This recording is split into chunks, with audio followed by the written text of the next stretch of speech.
Hanya saja, bagi yang baru pertama kali datang mungkin akan merasa sedikit terkejut, sebab di lokasi ini tidak tampak bangunan candi yang menjulang seperti yang sering kita lihat di Jawa.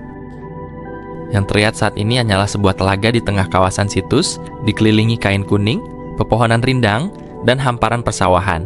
Di beberapa sudut juga berdiri pendok-pendok sederhana yang disediakan sebagai tempat beristirahat bagi para pengunjung. Kira-kira seperti apa kisah asal-usul Candi Laras? Candi Laras ini kayak apa aja kisahnya, Paman? Nah, tahu kisahnya kita nih kada tahu banget kisahnya. Ya, beribuan bang, ada tahu juga kisahnya. Matian juga sudah kalau misalnya ini kan sama 100 lagi. Aman orang yang Tuhan. Iya, tuh dia nang. Ini kan dulu lah. Suamir, Suasan, Suasim, nang matian itu orang ada di lagi nang. Ada nang. Beribuan tuh. Tahu Kita nang wah ini nang ini ada persis lagi kisahnya nih. Di lokasi, Ulun sempat bertanya kepada beberapa orang tentang asal-usul Candi Laras. Namun, sebagian besar mengaku tidak mengetahui bagaimana sejarah situs ini.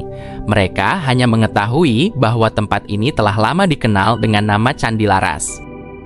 Meski kisah asal-usulnya tidak banyak lagi diketahui oleh masyarakat sekitar, daya tarik situs ini tetap tidak pudar. Hingga hari ini, Candi Laras masih didatangi oleh pengunjung dari berbagai daerah. Biasanya rame hari apa banyak kesini orang kesini? Biasanya Sabtu Minggu aja kan kebanyakannya. Ini tadi semalam nah setelah sekarang liburan saben hari ada 2-3 rombongan mulai